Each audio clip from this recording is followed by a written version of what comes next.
ಕ್ಲಾಸಸ್ಗೆ ಸ್ವಾಗತ. ನಾನು ನಿಮ್ಮ ಕೆಸಿ ದಾದಾ. ಇವತ್ತು ನಾವು ಮೊದಲನೇ ಚಾಪ್ಟರ್ ನ 12ನೇ ಭಾಗ ಕಂಟಿನ್ಯೂಸ್ ಚಾರ್ಜ್ ಡಿಸ್ಟ್ರಿಬ್ಯೂಷನ್ ಅನ್ನ ನೋಡ್ತಾ ಇದ್ದೇವೆ. ಸೊ ಈ ಕಂಟಿನ್ಯೂಸ್ ಚಾರ್ಜ್ ಡಿಸ್ಟ್ರಿಬ್ಯೂಷನ್ ಅಂತಂದ್ರೆ ಏನು? ಈಗ ನಾವು ಇಷ್ಟರವರೆಗೆ ಹಿಂದಿನ ಇಷ್ಟು ವಿಡಿಯೋಗಳಲ್ಲಿ ನಾವು ಏನ್ ಕಲ್ತಿದೀವೋ ಚಾರ್ಜ್ ಅನ್ನ ಸಪರೇಟ್ ಆಗಿ ಕಂಡಿಡ್ತೀವಿ. ಕೂಲಮ್ಸ್ ಲಾ ಮಾಡ್ಬೇಕಾದ್ರೆ ಏನ್ ಮಾಡಿದ್ವಿ? ಒಂದ್ ಚಾರ್ಜ್ ಇಲ್ಲಿ, ಇನ್ನೊಂದ್ ಚಾರ್ಜ್ ಇಲ್ಲಿ, ಇವುಗಳ ನಡುವಿನ ಫೋರ್ಸ್ ಕಂಡಿಡ್ತಿದ್ವಿ. ಅದಾದ್ಮೇಲೆ ಫೋರ್ಸಸ್ ಬಿಟ್ವೀನ್ ಮಲ್ಟಿಪಲ್ ಚಾರ್ಜಸ್ ಮಾಡಿದ್ರೆ ಒಂದ್ ಇಲ್ಲಿ ಮತ್ತೊಂದ್ ಇಲ್ಲಿ, ಇವುಗಳ ನಡುವೆ ಫೋರ್ಸ್ ಯಾವ ರೀತಿ ಇರುತ್ತೆ ಅನ್ನೋದನ್ನ ಕಂಡಿಡ್ಕೊಂಡಿದ್ವಿ. ಇಲೆಕ್ಟ್ರಿಕ್ ಫೀಲ್ಡ್ ಮಾಡ್ಬೇಕಾದ್ರೂ ಹಂಗೆ ಒಂದು ಸಪರೇಟ್ ಚಾರ್ಜ್ ತಗೊಂಡಿದ್ವಿ. ಎಲೆಕ್ಟ್ರಿಕ್ ಡೈಪೋಲ್ ನಲ್ಲಿ ಎರಡು ಚಾರ್ಜ್ ಸೇರಿ ಡೈಪೋಲ್ ಮಾಡ್ತಾ ಇತ್ತು. ಸೊ ಎಲ್ಲ ಚಾರ್ಜ್ ಸಪರೇಟ್ ಆಗಿರ್ಬೇಕಾದ್ರೆ ನೋಡಿದ್ವಿ. ಚಾರ್ಜ್ಗಳು ಡಿಸ್ಕ್ರೀಟ್ ಆಗಿರ್ಬೇಕಾದ್ರೆ ನೋಡಿದ್ವಿ. ಈಗ ಇದು ನಮ್ದು ಬೋರ್ಡ್ ಅಂತ ಇಟ್ಕೊಳ್ಳಿ. ಸಪೋಸ್ ಇದು ನಮ್ ಬೋರ್ಡ್. ಈ ಬೋರ್ಡ್ ನ ಇಷ್ಟು ಭಾಗವನ್ನ ಕನ್ಸಿಡರ್ ಮಾಡ್ರಿ. ಇದೊಂದು ಸರ್ಫೇಸ್, ಹೌದಾ? ಇದರಲ್ಲಿ ಈ ಬೋರ್ಡ್ಗೆ ಪಾಸಿಟಿವ್ ಚಾರ್ಜ್ ಇದೆ ಅಂತಾನು ಅಂದ್ಕೊಳ್ಳಿ. ಅವಾಗ ಏನಿರುತ್ತೆ? ಆಕ್ಚುಲಿ ನಾವು ಝೂಮ್ ಮಾಡಿ ಮೈಕ್ರೋಸ್ಕೋಪಿಕ್ ಲೆವೆಲ್ ನಲ್ಲಿ ಹೋಗಿ ನೋಡಿದಾಗ ಚಾರ್ಜ್ಗಳು ಸಪರೇಟ್ ಆಗಿರುತ್ತೆ. ಕರೆಕ್ಟಾ? ಬಟ್ ನಾವು ದೂರದಿಂದ ನೋಡಿದಾಗ ಈ ಬೋರ್ಡ್ಗೆ ಪಾಸಿಟಿವ್ ಚಾರ್ಜ್ ಬಂದ ರೀತಿಲಿ ಅನ್ಸುತ್ತೆ, ಹೌದಾ? ಇದೇ ಇದರ ಬೇಸಿಕ್ ಕಲ್ಪನೆ ಈ ಟಾಪಿಕ್ ಇಂದು ಅಷ್ಟೇ. ಈಗ ಬರೋಣ. ಲೀನಿಯರ್ ಚಾರ್ಜ್ ಡೆನ್ಸಿಟಿ ಅಂದ್ರೆ ಅಥವಾ ಲೈನ್ ಚಾರ್ಜ್ ಡೆನ್ಸಿಟಿ ಅಂತಂದ್ರೆ ಏನು? ಒಂದು ವೈರ್ ಇದೆ ನನ್ನ ಹತ್ರ, ಆಯ್ತಾ? ಈ ವೈರ್ಗೆ ನಾನು ಸಪೋಸ್ ಪಾಸಿಟಿವ್ ಚಾರ್ಜ್ ಕೊಟ್ಟೆ ಅಂತ ಇಟ್ಕೊಳ್ಳಿ. ಈ ವೈರ್ ನ ಆದ್ಯಂತ ಏನಾಗ್ತದೆ ಅವಾಗ? ಪಾಸಿಟಿವ್ ಚಾರ್ಜ್ ಈ ರೀತಿ ಹರಡ್ಕೊಳ್ಳುತ್ತೆ. ಕರೆಕ್ಟಾ? ಸೊ ನಾವೇನ್ ಮಾಡ್ತೀವಿ? ಈ ವಾಲ್ಯೂಮ್ ನಲ್ಲಿ, ಈ ಲೈನ್ ನಲ್ಲಿ ಅಥವಾ ಈ ವೈರ್ ನಲ್ಲಿ ಯಾವ ರೀತಿ ಚಾರ್ಜ್ ಡೆನ್ಸಿಟಿ ಇದೆ ಅಂತ ಕಂಡುಹಿಡಿಬೇಕಾದ್ರೆ ನಾವು ವೈರ್ ನ ಒಂದು ಸಣ್ಣ ಪೀಸ್ ಅನ್ನ ಕನ್ಸಿಡರ್ ಮಾಡ್ತೀವಿ. ಮತ್ತೆ ಅಲ್ಲಿ ಎಷ್ಟು ಚಾರ್ಜ್ ಇದೆ ಅಂತ ನೋಡ್ಕೋತೀವಿ. Okay, so line charge density formula ಏನ್ ಬರುತ್ತಪ್ಪ ಅಂತಂದ್ರೆ, ಲೈನ್ ಚಾರ್ಜ್ ಡೆನ್ಸಿಟಿಯನ್ನ ನಾವು ಸಿಗ್ಮಾ ಅನ್ನೋ ಅಕ್ಷರದಿಂದ ಡಿನೋಟ್ ಮಾಡ್ತೀವಿ. ಸಿಗ್ಮಾ ಅಲ್ಲ, ಲ್ಯಾಂಬ್ಡಾ ಇದು. ಓಕೆನಾ? ಇದು ಲ್ಯಾಂಬ್ಡಾ. ಸೊ ಲ್ಯಾಂಬ್ಡಾ ಅನ್ನೋ ಅಕ್ಷರದಿಂದ ಲೈನ್ ಚಾರ್ಜ್ ಡೆನ್ಸಿಟಿಯನ್ನ ಡಿನೋಟ್ ಮಾಡ್ತೇವೆ. ಸೊ ಡೆನ್ಸಿಟಿ ಅಂದ್ರೆ ಏನಿರುತ್ತೆ? ಒಂದು ಇಷ್ಟು ಜಾಗದಲ್ಲಿ ಏನ್ ಮಾಸ್ ಇದೆಯೋ ಡಿವೈಡೆಡ್ ಬೈ ಆ ಜಾಗವನ್ನ ನಾವು ಮಾಡ್ತಿದ್ವಿ. ಅದೇ ರೀತಿ ಚಾರ್ಜ್ ಡೆನ್ಸಿಟಿಯಲ್ಲಿ ಈ ಜಾಗದಲ್ಲಿ ಏನು ಚಾರ್ಜ್ ಇದೆ ಅನ್ನೋದನ್ನ ನೋಡ್ತೀವಿ. ಸೊ ಈ ಜಾಗದಲ್ಲಿ ಏನ್ ಚಾರ್ಜ್ ಇದೆ ಅನ್ನೋದನ್ನ ನೋಡ್ತೀವಿ, ಡಿವೈಡೆಡ್ ಬೈ ಇದೇನಿದೆ ನೋಡ್ತೀವಿ. ಇಷ್ಟು ಸಣ್ಣ ತುಂಡಲ್ಲಿ ಏನ್ ಲೆಂತ್ ಇದೆ ಅಂತ ನೋಡ್ತೀವಿ. ಓಕೆನಾ? ಚಾರ್ಜ್ ಡಿವೈಡೆಡ್ ಬೈ ಲೆಂತ್ ಮಾಡಿದ್ರೆ ನಮಗೆ ಲೈನ್ ಚಾರ್ಜ್ ಡೆನ್ಸಿಟಿ ಸಿಗುತ್ತೆ. ಅದೇ ರೀತಿ ಸರ್ಫೇಸ್ ಚಾರ್ಜ್ ಡೆನ್ಸಿಟಿ ಅಂತಂದ್ರೇನು? ಇದು ಒಂದು ನಂದೇನೋ ಶೀಟ್ ಇದೆ ಅಂತ ಇಟ್ಕೊಳ್ಳಿ, ಮೆಟಲ್ ಶೀಟ್ ಇದೆ ಅಂತ ಇಟ್ಕೊಳ್ಳಿ. ಇದಕ್ಕೆ ನಾನು ಚಾರ್ಜ್ ಕೊಟ್ಟಿದ್ದೀನಿ. ಸೊ ಅಲ್ಲಿ ಚಾರ್ಜ್ ಎಲ್ಲ ಹರಡ್ಕೊಳ್ಳುತ್ತೆ. ಸೊ ಈ ಸರ್ಫೇಸಿಗೆ ಒಂದು ಚಾರ್ಜ್ ಬರುತ್ತೆ, ಪಾಸಿಟಿವ್ ಚಾರ್ಜ್ ಅಂತ ಅನ್ಕೊಳ್ಳಿ. ನಾನೇನ್ ಮಾಡ್ತೇನೆ? ಸರ್ಫೇಸಿನ ಒಂದು ಸಣ್ಣ ಪೀಸ್ ಅನ್ನ ಕನ್ಸಿಡರ್ ಮಾಡ್ತೇನೆ. ಸೇಮ್ ಕೆಲಸ. ಸೊ ಇಲ್ಲಿ ನಾನು ಚಾರ್ಜ್ ಡೆನ್ಸಿಟಿಯನ್ನ ಫೈಂಡ್ ಔಟ್ ಮಾಡ್ತೇನೆ. ಸೊ ಸರ್ಫೇಸ್ ಚಾರ್ಜ್ ಡೆನ್ಸಿಟಿಗೆ ಇರೋದು ಸಿಂಬಲ್ ಇದು ಸಿಗ್ಮಾ. ಓಕೆನಾ? ಸಿಗ್ಮಾ ಇಸ್ ಈಕ್ವಲ್ ಟು ಎಷ್ಟು ಈ ತುಂಡಲ್ಲಿ ಎಷ್ಟು ಚಾರ್ಜ್ ಇದೆ ಅನ್ನೋದನ್ನ ನೋಡ್ತೇನೆ. ಸೊ ಇದಾಯ್ತು. ಡಿವೈಡೆಡ್ ಬೈ ಈ ತುಂಡಿನ ಏರಿಯಾ ಎಷ್ಟು ನೋಡ್ತೇನೆ. ಓಕೆನಾ? ಸೊ ತುಂಡಿನ area delta S, surface area. S ಅಂದ್ರೆ ಸರ್ಫೇಸ್ ಏರಿಯಾ. ಓಕೆನಾ? ಅದೇ ರೀತಿಯಲ್ಲಿ ವಾಲ್ಯೂಮ್ ಚಾರ್ಜ್ ಡೆನ್ಸಿಟಿ, ಇದು ಒಂದು ನಂದು ವಾಲ್ಯೂಮ್ ಅಂತ ಇಟ್ಕೊಳ್ಳಿ. ಓಕೆನಾ? ನಾನು ಇದಕ್ಕೆ ಚಾರ್ಜ್ ಕೊಟ್ಟಿದ್ದೇನೆ. ಸೊ ಇದರಾದ್ಯಂತ ಚಾರ್ಜ್ ಹರಡಿದೆ. ಚಾರ್ಜ್ ಆಕ್ಚುಲಿ ಸರ್ಫೇಸ್ ಮೇಲೆ ಹರಡ್ಕೊಳ್ಳೋದು, ಬಟ್ ಇದು ಪ್ಲಾಸ್ಟಿಕ್ ತುಂಡು ಅಂತ ಇಟ್ಕೊಳ್ಳಿ. ಪ್ಲಾಸ್ಟಿಕ್ ಇಂದ ಏನಿದೆ ಅಂತ ಅದಕ್ಕೆ ಪ್ಲಾಸ್ಟಿಕ್ ಇನ್ ಸಿಲಿಂಡರ್ ಅಂತ ಅಂದ್ಕೊಳ್ಳಿ. ಸೊ ಇದ್ರ ಒಳಗಡೆಗೆಲ್ಲ ಚಾರ್ಜ್ ಇದೆ, ಎಲ್ಲ ಕಡೆ ಚಾರ್ಜ್ ಇದೆ. ಸೊ ಈ ವಾಲ್ಯೂಮ್ ನಲ್ಲಿ ಚಾರ್ಜ್ ಡೆನ್ಸಿಟಿ ಫೈಂಡ್ ಔಟ್ ಮಾಡೋದಕ್ಕೆ ನಾವು ರೋ ಅನ್ನೋ ಅಕ್ಷರ ಯೂಸ್ ಮಾಡ್ಕೋತೀವಿ. ಈ ಫಾರ್ಮುಲಾ ನೀವೇ ಹೇಳ್ಬೇಕು. ಓಕೆನಾ? ಸೊ ನಾವು ಒಂದ್ ಸಣ್ಣ ವಾಲ್ಯೂಮ್ ಅನ್ನ ಕನ್ಸಿಡರ್ ಮಾಡ್ತೀನಿ. ಇದರಲ್ಲಿ ಒಂದ್ ಸಣ್ಣ ವಾಲ್ಯೂಮ್ ಅನ್ನು ಕನ್ಸಿಡರ್ ಮಾಡ್ತೇನೆ. ಸೊ ಫಾರ್ಮುಲಾ ಏನಾಗ್ಬೇಕು ನೀವೇ ಹೇಳಿ. ಇಲ್ಲೇನಾಗಿತ್ತು? ಲೈನ್ ಚಾರ್ಜ್ ಡೆನ್ಸಿಟಿಲಿ ಚಾರ್ಜ್ ಬೈ ಲೆಂತ್ ಆಗಿತ್ತು. ಸರ್ಫೇಸ್ ಚಾರ್ಜ್ ಡೆನ್ಸಿಟಿಲಿ ಚಾರ್ಜ್ ಬೈ ಸರ್ಫೇಸ್ ಏರಿಯಾ ಆಗಿತ್ತು. ಇಲ್ಲಿ ಏನಾಗಬೇಕಾಯ್ತು? ಚಾರ್ಜ್ ಬೈ ವಾಲ್ಯೂಮ್ ಆಗ್ಬೇಕಾಯ್ತು. ಕರೆಕ್ಟಾ? ಸೊ ಚಾರ್ಜ್ ಬೈ ವಾಲ್ಯೂಮ್ ಆಗ್ಬೇಕಾಯ್ತು ಅಷ್ಟೇ. ಈಗ ಇದರದ್ದು ಏನಂತಾರೆ, ಎಸ್ ಐ ಯೂನಿಟ್ ಹೇಳ್ತಾ ಹೋಗಿ ನೀವು. ಇದರ ಎಸ್ ಐ ಯೂನಿಟ್ ಏನಾಗಬೇಕಾಯ್ತು? ಇದರ ಎಸ್ ಐ ಯೂನಿಟ್ ಫಸ್ಟ್ ಏನಿದೆ? ಚಾರ್ಜ್ ಇದೆ.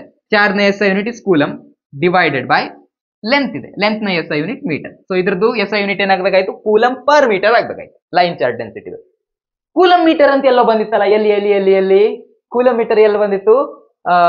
ನಾವ್ ಇದು ಮಾಡಿದ್ವಲ್ಲ, ಏನಂತಾರ ಅದಕ್ಕೆ, ಡೈಪೋಲ್ ಮೊಮೆಂಟ್ ನ S I unit coulomb metre ಅಂತ ಬಂದಿತ್ತು.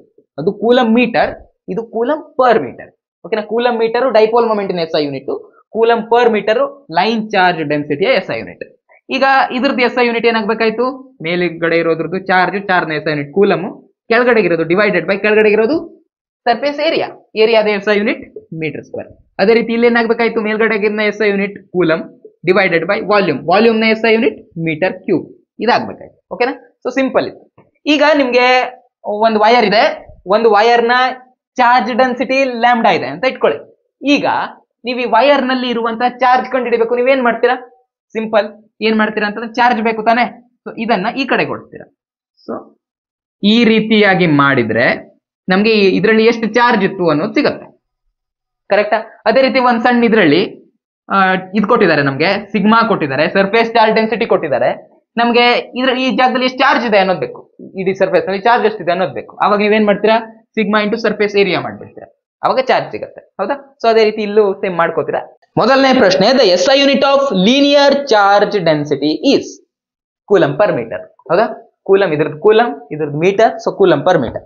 So option D is correct. Next, a uniformly charged conducting sphere of 4.4 meter diameter ಕೊಟ್ಟಿದ್ದಾರೆ, ರೇಡಿಯಸ್ ಕೊಟ್ಟಿಲ್ಲ, ನೆನ್ಪಿಟ್ಕೊಳ್ಳಿ.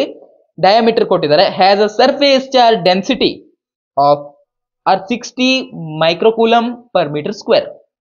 ಸರ್ಫೇಸ್ ಚಾರ್ಜ್ ಡೆನ್ಸಿಟಿ ಕೊಟ್ಟಿದ್ದಾರೆ, ಆ ಸ್ಫಿಯರ್ ನ ಡಯಾಮೀಟರ್ ನ ಕೊಟ್ಟಿದ್ದಾರೆ. ಹಾಗಾದ್ರೆ ಆ ಸ್ಫಿಯರ್ ನಲ್ಲಿ ಇರುವಂತ ಚಾರ್ಜ್ ಅನ್ನ ಕಂಡುಹಿಡಿಬೇಕು ಅಂತ. ಪ್ರಶ್ನೆ ಸಿಂಪಲ್ ಆಗಿ ಅರ್ಥ ಮಾಡಿಸ್ತೇನೆ ನಿಮ್ಗೆ. ಆಕ್ಚುಲಿ ಏನಂತಂದ್ರೆ ಒಂದು ಸ್ಫಿಯರ್ ಇದೆ, ಓಕೆ, ಒಂದು ಬಾಲ್ ತರದ್ದು ಇದೆ ಅಂತ ಇಟ್ಕೊಳ್ಳಿ, ಮೆಟಾಲಿಕ್ ಸ್ಫಿಯರ್ ಏನೋ ಒಂದು ಸ್ಫಿಯರ್ ಇದೆ. ಅದರ ಡಯಾಮೀಟರ್ ಎಷ್ಟಿದೆ? 4.4 ಮೀಟರ್ ಇದೆ. ಸೊ ಡಯಾಮೀಟರ್ ಎಷ್ಟಾಯ್ತು? 4.4 ಮೀಟರ್ ಆಯ್ತು. ಸೊ ರೇಡಿಯಸ್ ಎಷ್ಟಾಗಬೇಕಾಯ್ತು? ರೇಡಿಯಸ್ 2.2 ಮೀಟರ್ ಆಗ್ಬೇಕಾಯ್ತು. ಹೌದಾ? ಇದ್ರ ಅರ್ಧ ಇದಿರ್ಬೇಕಾಯ್ತು. ನೆಕ್ಸ್ಟ್ ಏನ್ ಕೊಟ್ಟಿದ್ದಾರೆ? ಸರ್ಫೇಸ್ ಚಾರ್ಜ್ ಡೆನ್ಸಿಟಿ ಕೊಟ್ಟಿದ್ದಾರೆ 60 ಮೈಕ್ರೋಕೂಲಮ್, ಮೈಕ್ರೋ ಅಂತ ಕೊಟ್ಟಿದ್ದಾರೆ. 60 ಸರ್ಫೇಸ್ ಚಾರ್ಜ್ ಡೆನ್ಸಿಟಿ, ಅದನ್ನ ಸಿಗ್ಮಾದಿಂದ ಡಿನೋಟ್ ಮಾಡ್ತಾರೆ. 60 ಮೈಕ್ರೋ ಅಂತಂದ್ರೆ 10⁻⁻6 coulomb per metre square. Okay, coulomb per metre square. ಕ್ಲಿಯರಾ? ಸೊ ಫಸ್ಟ್ ಇದು ಸಿಕ್ತು, ಇದು ಸಿಕ್ತು. ಈಗ ನಾವೇನ್ ಕಂಡುಹಿಡಿಬೇಕು? ಈ ಸ್ಫಿಯರ್ ನಲ್ಲಿ ಇರುವ ಚಾರ್ಜ್ ಅನ್ನ ಕಂಡುಹಿಡಿಬೇಕು. ಸೊ ನಾವು ಕಂಡುಹಿಡಿಬೇಕಾಗಿರೋದು ಕ್ಯೂ ಎಷ್ಟಿದೆ ಅಂತ. ಓಕೆನಾ? ಸೊ ಒಂದ್ ಚಾರ್ಜ್, ಒಂದು ಸ್ಫಿಯರ್ ಇದೆ, ಒಂದ್ ಸ್ಫಿಯರ್ ನ ರೇಡಿಯಸ್ ಇಷ್ಟಿದೆ ಅಂದ್ಮೇಲೆ ಆ ಸ್ಫಿಯರ್ ನ ಸರ್ಫೇಸ್ ಏರಿಯಾ ಎಷ್ಟಾಗಬೇಕಾಯ್ತು? ನಾವು ಫಾರ್ಮುಲಾ ಹಾಕ್ಬೇಕಂದ್ರೆ ಏನ್ ಮಾಡ್ಬೇಕು? ನಮ್ಗೆ ಕ್ಯೂ ಕಂಡುಹಿಡಬೇಕು ಅಂತಂದ್ರೆ ಫಾರ್ಮುಲಾ ಏನಿತ್ತು? Sigma is equal to charge divided by surface area ಇತ್ತು. ಹೌದಾ? ಸೊ ನಮ್ಗೆ ಫಾರ್ಮುಲಾ ಹಾಕ್ಬೇಕಂತಂದ್ರೆ ಸರ್ಫೇಸ್ ಏರಿಯಾ ಗೊತ್ತಿರ್ಬೇಕಲ್ವಾ? ಸರ್ಫೇಸ್ ಏರಿಯಾ ರೇಡಿಯಸ್ ಕೊಟ್ಟಿದ್ದಾರೆ, ಸರ್ಫೇಸ್ ಏರಿಯಾ ಕಂಡುಹಿಡಿಬೇಕಂದ್ರೆ ಏನ್ ಮಾಡ್ಬೇಕಾಯ್ತು? 10ನೇ ತರಗತಿಯಲ್ಲಿ ಕಲ್ತಿದ್ದೀರಾ. ಸರ್ಫೇಸ್ ಏರಿಯಾ ಕಂಡುಹಿಡಿಯೋದಕ್ಕೆ ಏನ್ ಮಾಡ್ಬೇಕು? ಗೋಳ ಇದೆ, ಸ್ಫಿಯರ್ ಇದೆ, ಸರ್ಫೇಸ್ ಏರಿಯಾ ಕಂಡುಹಿಡಿಯೋದಕ್ಕೆ 4πr² ಮಾಡ್ಬೇಕು. ಹೌದಾ? 4πr² ಏನಿರುತ್ತೆ? ಆ ಗೋಳದ ಸರ್ಫೇಸ್ ಏರಿಯಾ ಇರುತ್ತೆ. ಸೊ 4πr² ಮಾಡಿದ್ರೆ ಏನಾಯ್ತು? ಈ r² ಜಾಗ 2.2 ಇಡಿ, 2.2. ಈ ಲೆಕ್ಕ ಕ್ಯಾಲ್ಕುಲೇಟರ್ ನಲ್ಲಿ ಹಾಕಿ ಮಾಡ್ಕೊಂಡೆ 60.8 ಮೀಟರ್ ಸ್ಕ್ವೇರ್ ಅಂತ ಬಂತು. ಸೊ ಇದನ್ನ ನಾನು ಇಲ್ಲಿ ಸಬ್ಸ್ಟಿಟ್ಯೂಟ್ ಮಾಡ್ತೇನೆ. ಏನ್ ಸಿಕ್ತು? ನಮ್ಗೆ ಏರಿಯಾ ಸಿಕ್ತು. ಹೌದಾ? 4πr² ಅಂತಂದ್ರೆ ಏರಿಯಾ. ಸೊ ನನಗೆ ಏರಿಯಾ ಸಿಕ್ತು. ಎಷ್ಟು ಸಿಕ್ತು? 60.8 ಸಿಕ್ತು. ಸೊ ಈಗ ನಂಗೆ ಡೆಲ್ಟಾ ಕ್ಯೂ ಬೇಕು ಅಂತಂದ್ರೆ ನಾನು ಇದನ್ನ ಈ ಕಡೆಗೆ ತಗೊಂಡು ಹೋಗ್ಬೇಕು. ಸೊ ತಗೊಂಡು ಹೋಗೋಣ, ಲೆಕ್ಕ ಮಾಡೋಣ. ಓಕೆನಾ? 60.8 ಇಂಟು 60.8 ಇದನ್ನ ನಾವು ಕ್ಯಾಲ್ಕುಲೇಟ್ ಮಾಡಿದ್ರೆ ನನಗೆ ಆನ್ಸರ್ ಎಷ್ಟು ಬರುತ್ತಪ್ಪ ಅಂತಂದ್ರೆ 3.6 ಇಂಟು 10⁻³ ಅನ್ನೋದು ಬಂದಿದೆ. ಸೊ ಯಾವ್ದಾರ ಆನ್ಸರ್ ಈಗ ಮ್ಯಾಚ್ ಆಗ್ತಾ ಇದೆ ಇದು? ಓಕೆ, ಆಪ್ಷನ್ ಡಿ ಗೆ ಹತ್ತತ್ರ ಇದೆ ಈ ವ್ಯಾಲ್ಯೂ. ಓಕೆನಾ? So option D is correct answer. ಇಲ್ಲಿ ಆಪ್ಷನ್ ಡಿ ಕರೆಕ್ಟ್. ಮುಂದಿನ ಪ್ರಶ್ನೆ ಬಂದಿದೆ ನೋಡಿ. ಒಂದು ಶೆಲ್ ಇದೆ, ಮೆಟಾಲಿಕ್ ಶೆಲ್ ಇದೆ. ಶೆಲ್ ಅಂತಂದ್ರೆ ಒಂದು ಬಾಲ್ ಇದೆ. ಬಾಲ್ ಮಿಡ್ಲ್ ಪಾರ್ಟ್ ಅಲ್ಲಿ ಖಾಲಿ ಇದೆ. ಓಕೆ, ಇದು ಖಾಲಿ ಇರೋ ಜಾಗ. ಇದು ಈ ಖಾಲಿ ಇರೋ ಜಾಗದಲ್ಲಿ positive charge plus Q positive charge ಅನ್ನು ತಗೊಂಡ್ಬಂದು ಇಲ್ಲಿ ಇಟ್ಟಿದ್ದಾರೆ, ಮಿಡ್ಲ್ ಅಲ್ಲಿ ಇಟ್ಟಿದ್ದಾರೆ. ಸೊ ಇದೇನು? ಇದು ಇದರದ್ದು ಗೋಡೆ ಗೊತ್ತಾಯ್ತಾ? ಬಾಲ್ ಅಂತಂದ್ರೆ ಬಾಲ್ ಇಂದ ಇದಿರುತ್ತಲ್ಲ, ಥಿಕ್ನೆಸ್ ಇರುತ್ತಲ್ಲ ಅದಿದು. ಓಕೆನಾ? ಸೊ ಈ ರೀತಿ ಇದೆ. ಸೊ ಇಲ್ಲಿ ಎರಡು ಸರ್ಫೇಸ್ ಇದೆ ಒಟ್ಟಾರೆ. ಒಂದು ಒಳಗಡೆ ಇರೋ ಸರ್ಫೇಸ್, ಇನ್ನೊಂದು ಹೊರಗಡೆಗಿರೋ ಸರ್ಫೇಸ್. ಒಳಗಡೆಗಿರೋ ಸರ್ಫೇಸ್ ಇದರಿಂದ R1 ಅಷ್ಟು ದೂರದಲ್ಲಿದೆ ಸೆಂಟರ್ ನಿಂದ, ಇನ್ನೊಂದರ ದೂರ R2 ಇದೆ. ಈ ರೀತಿ ಒಂದು ಸ್ಪೆರಿಕಲ್ ಶೆಲ್ ಇದೆ. ಕೇಳ್ತಾ ಇದಾರೆ ಅವರು ಏನಪ್ಪಾ ಅಂತಂದ್ರೆ, ನೀವು ವಿಡಿಯೋ ಪಾಸ್ ಮಾಡಿ ಪ್ರಶ್ನೆಯನ್ನು ಓದ್ಕೋಬಹುದು. ಅವ್ರು ಏನ್ ಕೇಳ್ತಿದಾರಪ್ಪ ಅಂತಂದ್ರೆ, ಈ ಒಳಗಡೆ ಏನ್ ಸರ್ಫೇಸ್ ಇದೆಯಲ್ವಾ, ಈ ಸರ್ಫೇಸ್ ನ ಸರ್ಫೇಸ್ ಚಾರ್ಜ್ ಡೆನ್ಸಿಟಿ ಎಷ್ಟಿರುತ್ತೆ ಅಂತ ಕೇಳ್ತಾ ಇದ್ದಾರೆ. ಓಕೆನಾ? ಸೊ ನಾವೇನ್ ಮಾಡ್ಬೇಕು?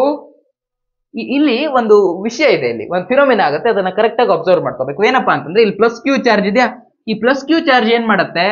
ಇದರಲ್ಲಿರುವಂತಹ ಪಾಸಿಟಿವ್ ಚಾರ್ಜ್ ಗಳನ್ನ ರಿಪೆಲ್ ಮಾಡುತ್ತೆ. ಹಾಗೆ ಈ ಮೆಟಲ್ ತುಂಡಲ್ಲಿ ಏನಿದೆಯೋ ಇದರಲ್ಲಿರುವಂತಹ ನೆಗೆಟಿವ್ ಚಾರ್ಜ್ ನ ಅಟ್ರಾಕ್ಟ್ ಮಾಡುತ್ತೆ. ಕರೆಕ್ಟಾ? ಸೊ ಇಲ್ಲಿರುವಂತಹ ನೆಗೆಟಿವ್ ಚಾರ್ಜ್ ಗಳ ಸಬ್ ಚಾರ್ಜ್ ಈ ಗೋಡೆಯ ಮೇಲ್ ಬಂದು, ಒಳಗಡೆ ಇರೋ ಗೋಡೆ ಮೇಲೆ ಬಂದು ಶೇಖರಣೆ ಆಗುತ್ತೆ. ಓಕೆನಾ? ಇಲ್ಲೆಲ್ಲ ನೆಗೆಟಿವ್ ಚಾರ್ಜ್ ಶೇಖರಣೆ ಆಗುತ್ತೆ.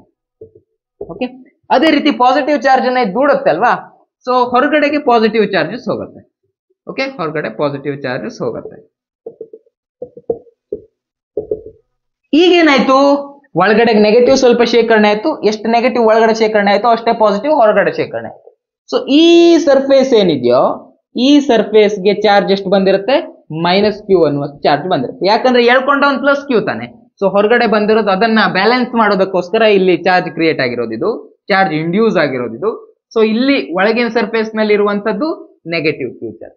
ಸೊ ಇಲ್ಲಿರೋ ನೆಗೆಟಿವ್ಸ್ ಒಳಗಡೆ ಬಂತು ಅಂದ್ಮೇಲೆ ಹೊರಗಡೆಗಿರೋ ಚಾರ್ಜ್ ಎಷ್ಟಾಗಬೇಕಾಯ್ತು, ಹೊರಗಡೆಗಿರುವಂತ ಚಾರ್ಜ್ ಪ್ಲಸ್ ಕ್ಯೂ ಆಗಬೇಕಾಯ್ತು. ಓಕೆನಾ. ಸೊ ಈ ರೀತಿ ಆಗತ್ತೆ. ಸೊ ನಾವು ಯಾವ ಸರ್ಫೇಸ್ ನಲ್ಲಿ ಚಾರ್ಜ್ ಡೆನ್ಸಿಟಿ ನೋಡೋದಕ್ಕೆ ಹೋಗಿದ್ದೀವಿ, ಇನ್ನರ್ ಸರ್ಫೇಸ್ ನಲ್ಲಿ ನೋಡೋದಕ್ಕೆ ಹೋಗಿದ್ದೀವಿ. ಸೊ ಇನ್ನರ್ ಸರ್ಫೇಸ್ ನಲ್ಲಿ ಚಾರ್ಜ್ ಏನಿದ್ದಂಗಾಯ್ತು, -q ಇದ್ದಂಗಾಯ್ತು. ಓಕೆ, ಈ ಚಾರ್ಜ್ ನಮ್ಗೆ ಬೇಕಾಗಿರೋದು. ಈಗ ಇನ್ನರ್ ಸರ್ಫೇಸ್ ನಲ್ಲಿ ಸರ್ಫೇಸ್ ಚಾರ್ಜ್ ಡೆನ್ಸಿಟಿ ನೋಡ್ತಾ ಇದ್ದೇವೆ. ಸೊ ಸರ್ಫೇಸ್ ಚಾರ್ಜ್ ಡೆನ್ಸಿಟಿಯ ಫಾರ್ಮುಲಾ ಇದು ಡಿವೈಡೆಡ್ ಬೈ ಸರ್ಫೇಸ್. ಹೌದಾ. ಸೊ ಚಾರ್ಜ್ ಎಷ್ಟಿದೆ, -q ಇದೆ, ಡಿವೈಡೆಡ್ ಬೈ ಸರ್ಫೇಸ್ ಎಷ್ಟಿದೆ ಇಲ್ಲಿ. ಇದ್ರ ಸರ್ಫೇಸ್ ಏರಿಯಾ ಹೆಂಗ್ ಕಂಡುಹಿಡಿತೀರಾ ನೀವು, ಇದು ರೇಡಿಯಸ್ ಇದೆ ಅಂದ್ಮೇಲೆ ಇದೊಂದು ಸ್ಪಿಯರ್. ಸ್ಪಿಯರ್ ನ ಸರ್ಫೇಸ್ ಏರಿಯಾ ಕಂಡುಹಿಡಿಯೋದಕ್ಕೆ ಫಾರ್ಮುಲಾ 4πr². ಸೊ ಆರ್ ಜಾಗದಲ್ಲಿ ನಾವೇನ್ ಹಾಕ್ಬೇಕು, r1 ಅನ್ನು ಹಾಕೋಬೇಕು. ಸೊ 4πr1² ಆಗ್ಬೇಕಾಯ್ತು. ಹೌದಾ.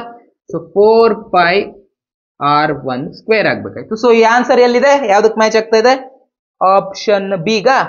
ಓಕೆ, ಆಪ್ಷನ್ ಬಿಗ್ ಮ್ಯಾಚ್ ಆಗ್ತಾ ಇದೆ. So option B is correct answer ಇಲ್ಲಿ. ಓಕೆನಾ. ಸಿಂಪಲ್ ಇರ್ತವೆ. ಈ ರೀತಿ ಸ್ವಲ್ಪ ವಿಚಾರ ಮಾಡಿದ್ರೆ ಆಯ್ತು. ನಮ್ಗೆ ಏನಾಗುತ್ತೆ, ಈ ರೀತಿ ಚಿತ್ರ ಎಲ್ಲ ನೋಡಿದಾಗ ಎಕ್ಸಾಮ್ ನಲ್ಲಿ ನೀವು ಹೆದರ್ಕೋತೀರಾ. CT ಎಕ್ಸಾಮ್ ನಲ್ಲಿ, ನೀಟಲ್ಲಿ ಎಲ್ಲ ಹೆದರ್ಕೋಬಾರ್ದು. ನೋಡ್ಬೇಕು, ನಾವ್ ಏನೇನ್ ಅರ್ಥ ಮಾಡ್ಕೊಂಡಿದೀವಿ ಆ ವಿಷಯಗಳನ್ನೆಲ್ಲ ಇಳಿಸ್ಬೇಕು, ಅಪ್ಲೈ ಮಾಡಬೇಕು, ಈಸಿಯಾಗಿ ಸಾಲ್ವ್ ಆಗಿ ಹೋಗುತ್ತೆ. ಆಯ್ತಾ. ಇದಾಗಿತ್ತು ಇವತ್ತಿನ ಕ್ಲಾಸ್. ಮುಂದಿನ ವಿಡಿಯೋದಲ್ಲಿ ಮತ್ತೆ ಭೇಟಿ ಆಗೋಣ. ಅಲ್ಲಿವರೆಗೂ ನಮಸ್ಕಾರ.